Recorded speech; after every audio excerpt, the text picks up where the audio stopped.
Alright, so get ready for bed with me. I'm going to show you how you should be taking care of your hair bundles at night, and how to preserve them, and also style it and wrap it and all that good stuff, because a lot of y'all still don't know how, and that's okay.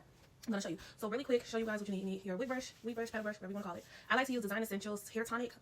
It's the peppermint and aloe tonic, so it's for the scalp, and my head gets itchy when I have a sew-in, so I like to make sure that I am putting a tonic on there because it does soothe it from all the itchiness, but it's also really good for your scalp too. And then also these roller rods, a scarf, and a bonnet. So those are your essentials for your night routine with wrapping up your hair extensions. Okay, so first and foremost, you want to take your paddle brush and you want to start at the ends and work your way up, just to kind of get any of those tangles from you know, walking around, laying around, whatever it is that you did today. You want to make sure you detangle your hair extensions before we go into wrapping them. So same thing over here, start at the bottom and work your way up.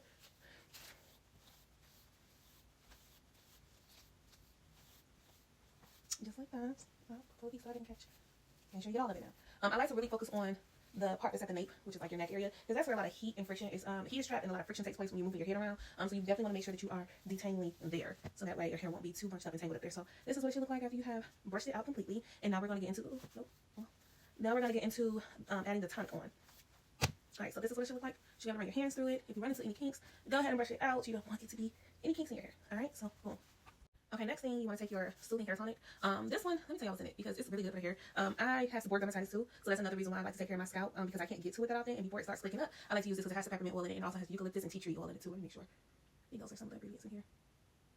Yep, tea tree, peppermint, maybe not eucalyptus, but it does have peppermint and tea tree oil in it. And tea tree oil is antifungal and antibacterial, which is really good for the hair because when you have it inside of the sew-in, it is sewn underneath, so it can trap moisture from sweat, bacteria, all that yeast and stuff that's on the scalp. So we want to keep that under control so it does not, so I won't have a flare basically.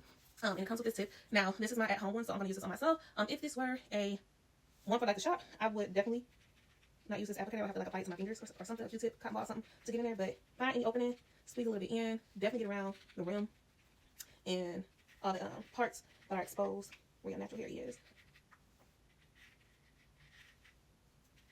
The middle, I always try to lift it up in the middle and kind of at the top squeeze so it can work its way down, but it's really my itchiest parts are like the middle of my head, crown of my head, and then I also go around the back perimeter too. It smells so good. Alright, so now that we have put that in there, alright, so now that that's in there, you want to take your fingers and just massage it all the way through. Make sure you're kind of covering most of your scalp, if not all of it. If you can get all of it, get all of it, but for the most part, try to get work as much in as you can into the scalp. Do this for a few minutes. The massaging of the head is really good as far as getting circulation going, blood flow and stuff going in your head. So spend at least 2 to 3 minutes doing this. Make sure you massage it really good, even though you leave out. Like really just get in your head and massage it.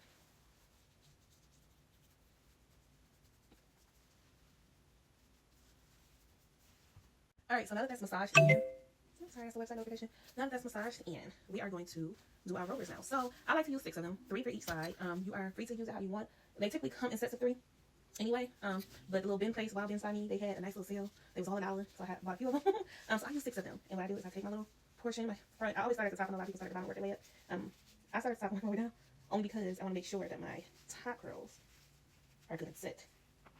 The bottom ones can be big, but I like my top curls to be a little bit more defined. So we roll it and then clamp it. I'm trying to, there you go. Slow it down. I'm like, where's that? There it is. So fold it and clamp it just like that. Then we take the next section. So see, not too big, not too small. Take your brush, smooth it out, and then we are going to roll the next section. Excellent. Clamp it close.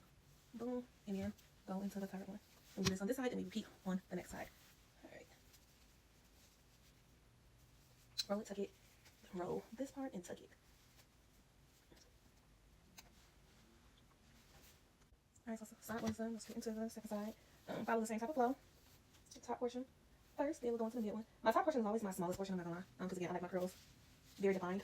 Especially on the top, and then the ones underneath can be a little looser. So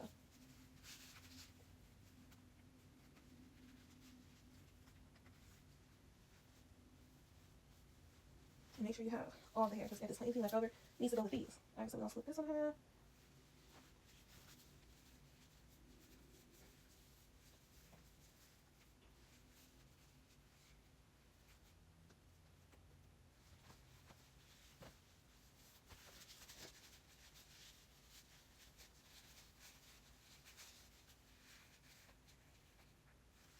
Okay, that's how it should look. Alright, so after you put your rollers in, now we want to take our scarf. And of course, you want to make a triangle with your scarf. And go ahead and put it over your head. Get underneath those rollers to kind of tuck it in. And this is so, just in case you are a wild sleeper, none of your rollers will come out of place or anything like that.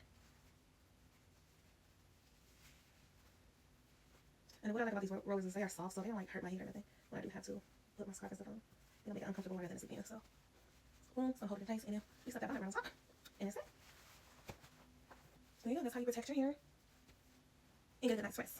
Good night.